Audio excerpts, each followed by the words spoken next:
welcome to our Tuesday biweekly update webinar. I'm Yomika Bennett, Executive Director of the New York Charter Schools Association. I'm joined by Anna Hall, CEO, Northeast Charter Schools Network, David Frank, Executive Director of the Charter Schools Office at NYSID, Susie Corrello, Executive Director of the SUNY Charter Schools Institute, Aaron Cochran, Managing Director, Policy and Operations at New York City DOE, and Corey Callahan, General Counsel and Vice President of Legal Policy at New York City Charter School Center. We will start today with a special announcement on the New York Charter School Association Aspiring Educator Scholarship. Then we'll return to our usual format of updates and announcements, followed by Q&A. If you have questions, please put them in the Q&A and we'll field the questions before we move on to Aaron and Corey for New York City DOE questions. So first up, the association is proud to bring you a special announcement of the winners of the Aspiring Educator Scholarship.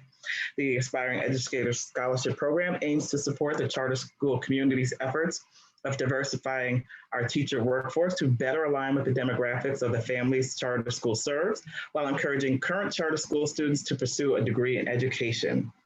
5 $1,000 scholarships will be awarded to our outstanding high school seniors pursuing a degree in education to assist with higher education costs. We are proud to announce the winners today are Precious Tormeo, Elias Hester, Glendy Baton, Daniel Tepayek, and Hillary Castro. We are very pleased that we have a few of the scholarship winners, with us today. We would like to recognize them now. I would like to first start off by welcoming Elias. Elias Hester, please feel free to unmute yourself and let us know what school you attend and where you're planning to continue your studies next year. I attend Williamsburg Charter High School, and I am planning to continue my studies at St. Joseph's College. All right, congratulations. Very nice, very nice. And I will just put a shout out to everyone. Thank you. You're welcome. So I will just add to everyone out there, all those school leaders, everyone out there, ears perked, board members, anyone out there. We have scholars who won scholarships. We have Elias here. We have Glendy Baton here. We have 3 others who are on our list. Please look for them for internships when the need arises. Please consider these scholars. You do a great service, and I'm sure they will do you proud. All right, and now we will try to move on to Glendy. I know you were having some trouble with your audio, Glendy. Are you able to unmute?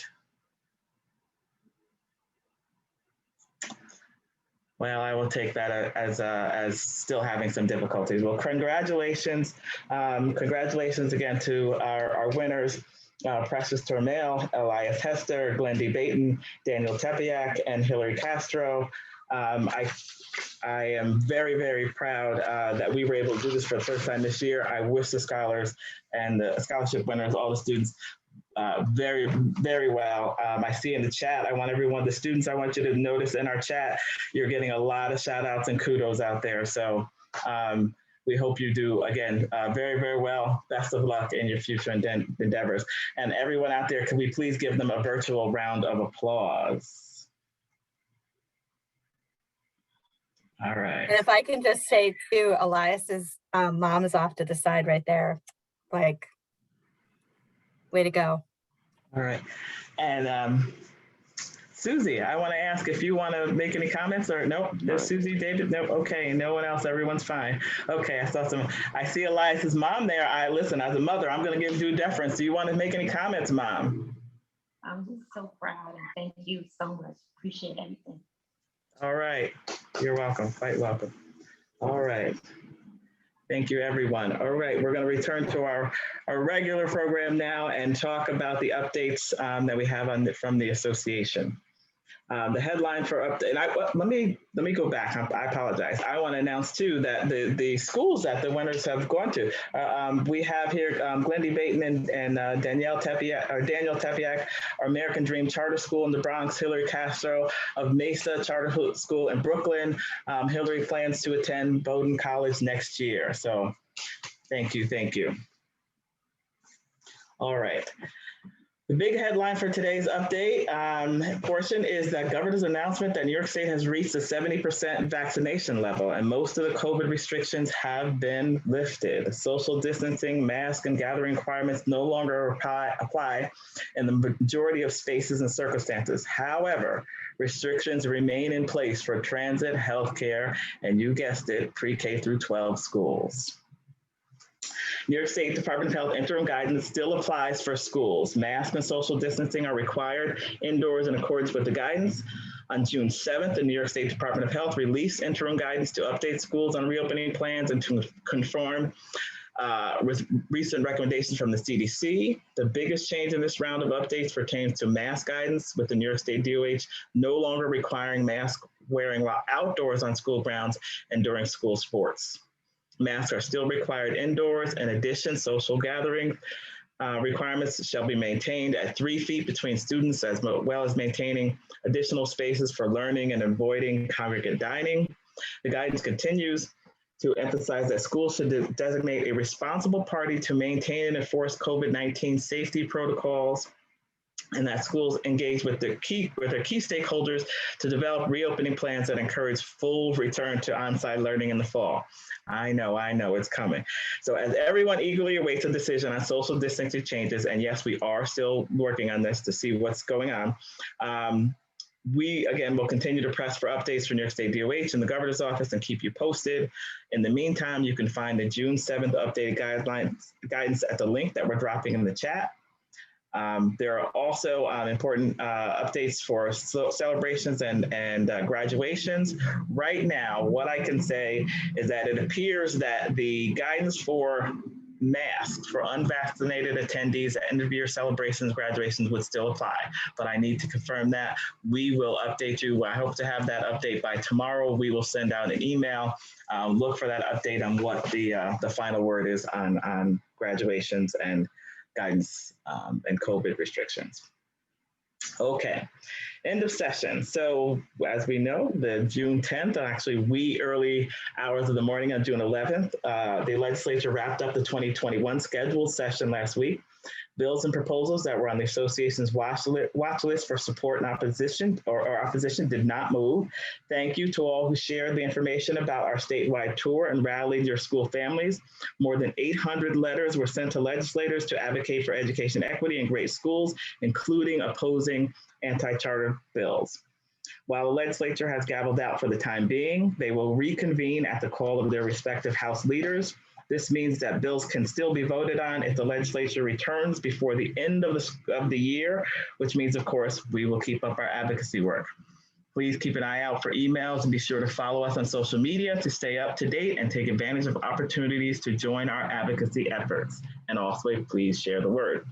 While we're on the topic of civic engagement, a reminder that early voting for primary elections runs from June 12th to the 20th. Primary election day is June 22nd. Don't forget to vote and spread the word. Quick update on CSP expansion grants. A request for proposals for charter school expansion grants is now available. We will drop the link in the chat.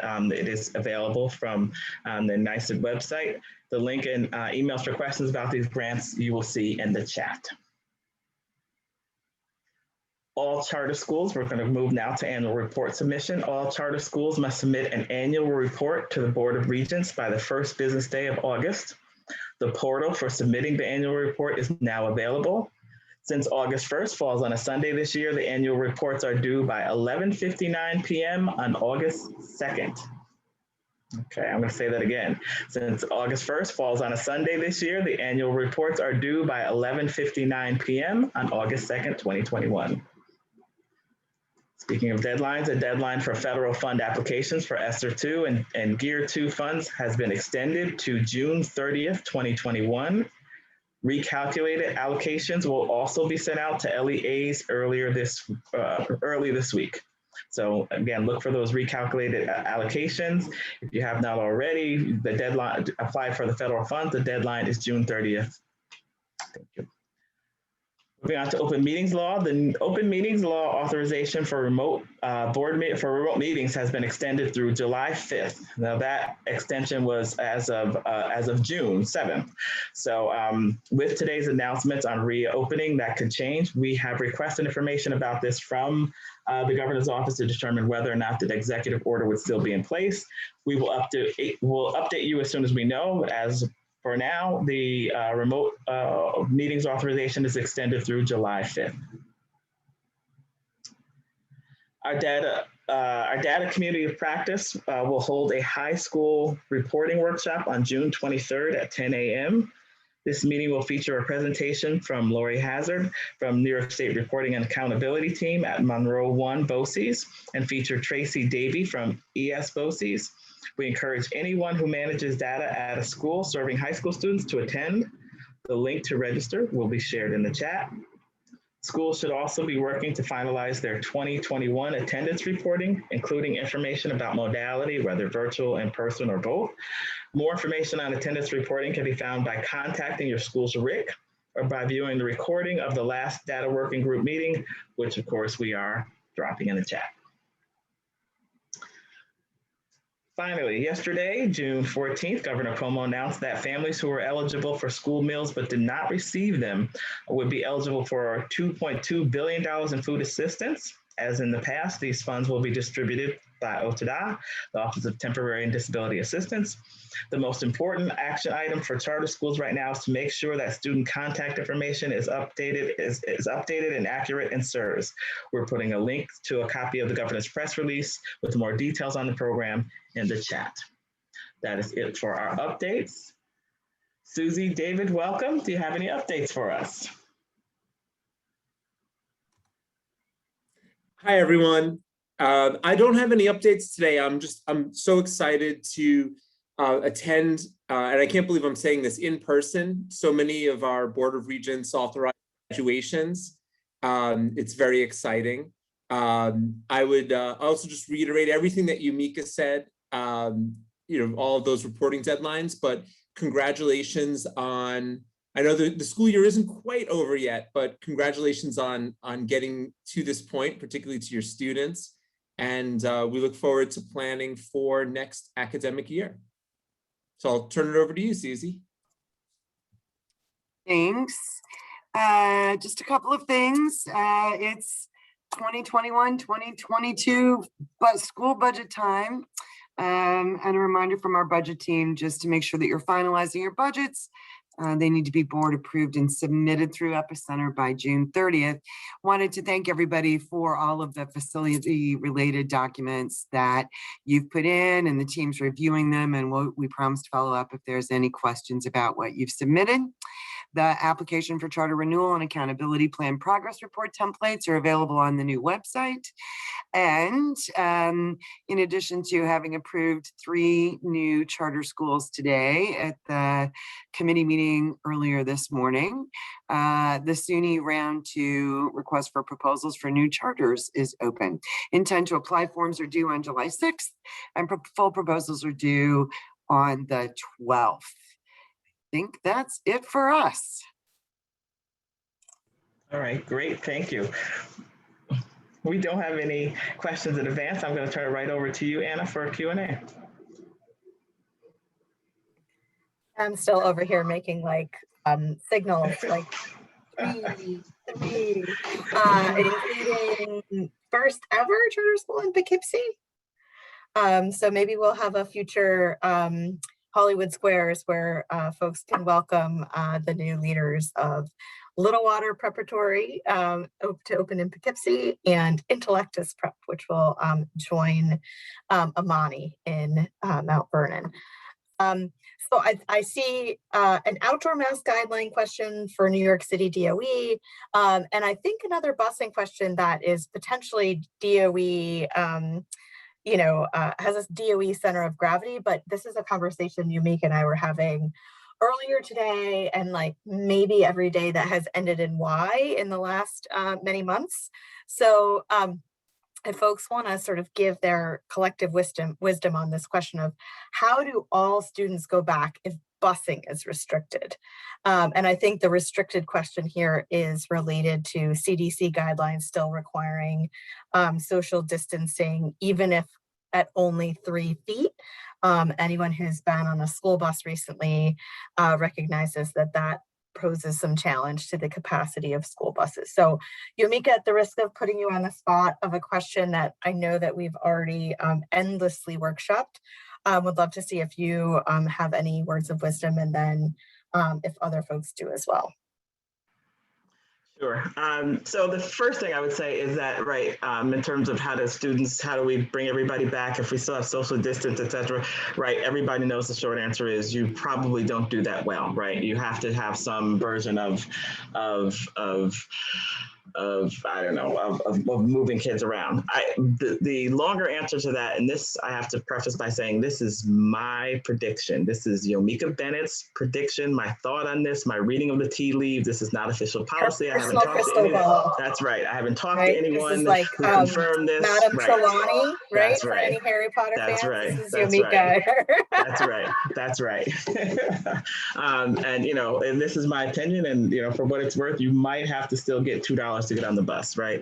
So, having said all that, I would be very, very shocked if next year these restrictions are still in place in terms of social distancing and requiring and limiting the ability for schools and students to reasonably come back in person. I think the restriction will be lifted. I don't think that this problem will exist in the fall. I think what we have now, well, I won't editorialize, but I think that because the direction we're moving in terms of vaccinations and the vaccination level and what people are feeling now in terms of celebration, you know, the ticker tape parades and the fireworks, people are excited to get back to being in person. And I think that movement of both spirit and belief will continue to happen. And it is only a matter of time before the restrictions are pulled back by the state and the federal folks. So it will be a lot of hand wringing. And in the meantime, there's another call tomorrow with New York State DOH and school groups. Hopefully there'll be some good news that comes out of that. But I know that New York State DOH and others have just been watching and waiting until, you know, things change. Like I said, I predict that we will be back fully in person and this will not be an issue. We'll just get tortured in the meantime until that final decision is made. Always love an answer if Yomika's crystal ball that includes being tortured in the meantime, but thank you for that. I spared you my politics, not policy statement. So there you go. Yeah, no, I thank you for that. And I thanks for letting me put you on the spot, because I know that as we've discussed, this at this point is a lot more about politics and sequencing and posturing and timeline than it is necessarily about policy. Okay. So, and I apologize, Ksenia, I hope I'm getting your name right. Great question, and might be region specific, but I'm going to ask it globally because I think it's a really good question. We're a middle school that has 2 students that want to take the algebra regions. Is there a place we can send them to sit for the regions, or do we have to administer it as the regions are happening after our last day of school? I'm going to look for you, but I'm going to add by first way of like color and clarification. The deadline for ordering regions has ended, correct? Is there any way, you're on mute, so like, is there any way if these students have not had regions tests ordered for them that they can take them in June? So you would need, I assume you're in New York City, but if not, I'll talk about that. You can fall upon the mercy of the DOE and see if they have any extra. If you're outside of New York City, you can talk to your RIC, but that would be the only way at this point if the exams weren't ordered.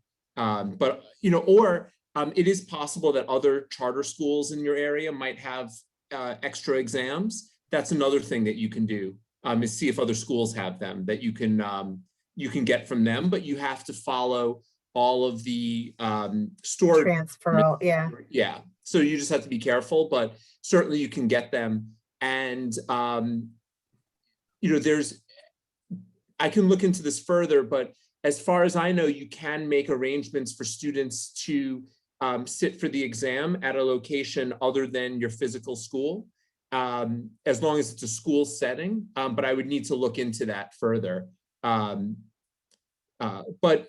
certainly there's nothing that says you can't open up your school building and allow students to sit for the assessments then. I know many schools do that for the August administration of the Regents exam.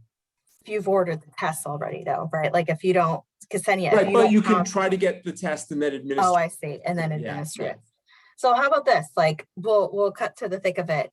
Email David and I, and we'll see if we can link arms. He's on this side of my screen, so this is me linking arms with him.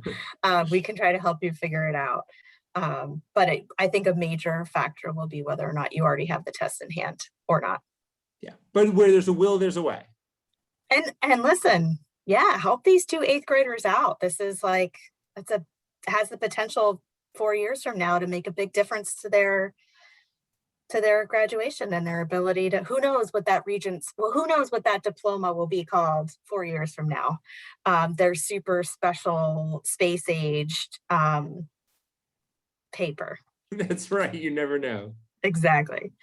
All right, so Annalie has a question, potentially David, also for you. Application information for ARP funding, and seeking some guidance on the best way to post plans on their website for ARP funding.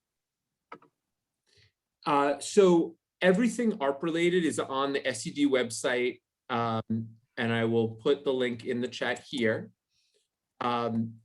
So best thing to do is just put it on your website. There's no guidance right now saying it has to be in a particular place. So you can just put it on your website, and I'm not sure what other guidance you're looking for, but certainly you can email caresact@niced.gov.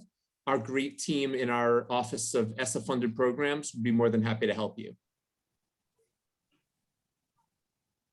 Excellent. And so Yomika, last question for you before we hand it over to our New York City friends. And this is a New York City question, but it's really, really about the Yomika's Cult of Personality. When is the Charter Association coming to Queens? Yes, we are coming to Queens. Hi, Stacy. We are still coming to Queens. We did postpone it, but stay tuned. We will update you. We're trying to plan something maybe a little bit different in structure than what we had before. We're definitely coming. We're keeping up the advocacy. And by the way, we're going to keep up advocacy again all over throughout the year in various forms. Stay tuned with us, and you will hear from me soon. Thanks. I heard Stacy's going to treat the association to ice cream at Jan's if they come. I'm down for it. Let's go. I'll be there sooner. I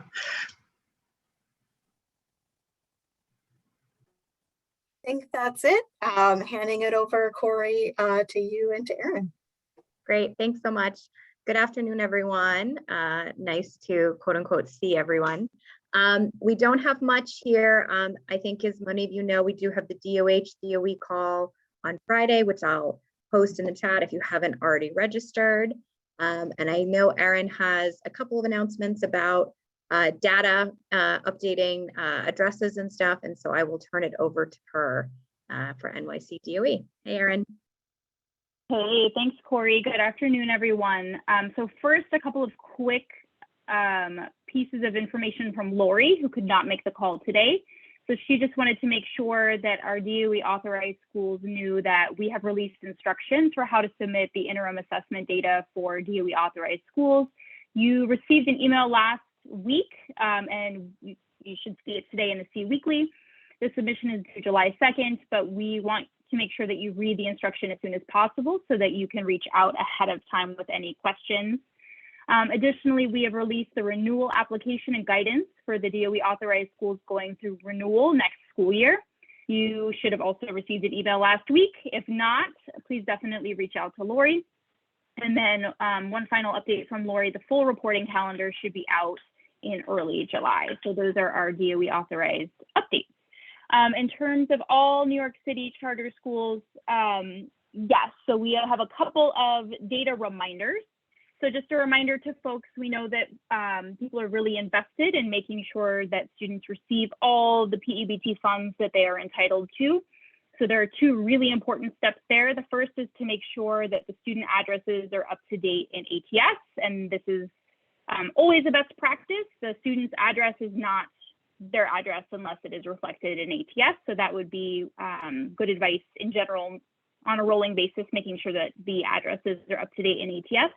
And then secondly, just a reminder that the attendance data collected for SIRS reporting that we use Eastern Suffolk BOCES to collect is due with a preliminary deadline of July 19th.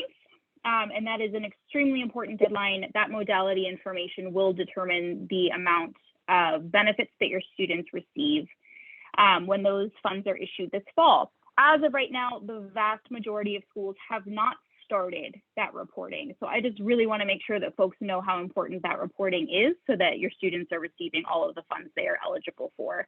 So again, the strongly recommended deadline for that is July 19th. And then the absolute drop dead deadline for that is August 3rd. Great, thanks, Erin. And I will have you, I know this has been a question that DOE has been asked a lot, but I did just want to bring it up because I saw it in the chat. Was the DOE mask guidance with respect to outdoor use at NYC DOE, I will say schools, but really outside space. This would be for the co-located charters. Yes, so I did answer that in the Q&A. So I am confirming that we have the most up-to-date guidance, but the current guidance dated June 1st on the website still says that masks must be worn outdoors except for short socially distant mask breaks. So we will definitely share if there are any updates to that. And then I do see a question that I believe was coming when you were speaking about Lori's announcements about interim assessment reporting, which would be only for NYC DOE authorized schools. Correct. So the DOE authorized schools will be doing some reporting related to your interim assessments. And that information you should have received directly to your inboxes last week. Apologies, the joys of working from home. And yes, and we will also be sharing it out in the C Weekly. That reporting will be done through CHIP as your normal accountability reporting is done. It is not currently listed in CHIP yet though, and it should be done by the end of the week. So I'm not sure if that clarifies that question. And seeing no other questions in the chat or Q&A, and Erin, unless you have anything else, I'll turn it back over to you, Mika, to close. Nope, that is it. All right, great, thank you. I note that we do have one more question on how to find the template and submit the data in the Q&A before I close out. Does anybody want to tackle that question? It looks like she's asking about interim assessment reporting. Yeah, I think that's a follow-up to the previous question. So that should be in the instructions, Wendy, but I'll have Lori reach out directly just to make sure that you're all set. All right, great. And with that, we are wrapped. One more question. So we have one more question in the chat. Can you repeat the name of the report that is due on July 19th? Sure. So this is for actually all New York City charter schools do some component of your state mandated reporting through Eastern Suffolk BOCES. And so the particular report or the template that we were referring to is the student daily attendance template, which Eastern Suffolk BOCES is collecting. And so that is not only providing the state education department with all of the information needed to calculate your schools and students' chronic absentee rates and all of that really important information, but perhaps most urgently, that is the information that will be used to determine the level of benefits that your students who are eligible for PEBT benefits would receive. So I believe that template is relevant to every single charter school in the state, but the July 19th deadline, the strong recommended July 19th deadline is particular for New York City charter schools. All right, great, thank you. With that, I will speak very slowly unless in case there's one more question. Nope, all right. Just gonna say, hold on, I was just gonna say, and I'm gonna put this in the chat again, this was put in the chat earlier. I highly recommend if you're still like what is this attendance reporting? Why do I care about it? And how do I do it? Check out the recording of the conversation that we had with folks from SED and Eastern Suffolk BOCES and the Child Nutrition Department. Just very, very informative, very helpful. You can probably get the meat of it in the first 30 minutes. Right. Highly recommend. Yeah, and I would go as far as to say the reason why it's so important, bottom line, is it's the only way that you can ensure that your students are getting the accurate EPBT food allocation. And so if schools come to us later in the year and say, hey, my families are complaining to me that they didn't get all this free money that they're entitled to, my first question back to schools is going to be, did you submit your attendance data through the proper channels? So this is the only way that you can ensure that your families are going to get that valuable money to put food on their table. And so help us to get those resources out to your kids. If you do watch the video and you have other questions, please feel free to follow up with us if we need to have an encore session or there are specific questions that aren't covered in the recording. But truly, like, I think the entire thing probably is 55 minutes, but I think you get the majority of it in the first 35. Highly recommend. Yeah, and Eastern Suffolk BOCES, as Erin put in the chat, is very interested. Everyone wants schools to be able to report this information, even though it's a little bit of a different format than it's been in the past. The date of the recording was June 2nd. For Therese, who just asked in the chat. Okay, I'm gonna call last call. All right. All right, have a good week, everyone. Have a good day. Thanks, Sign up everyone. for our email updates and see you soon. And congratulations to our winners. Bye-bye.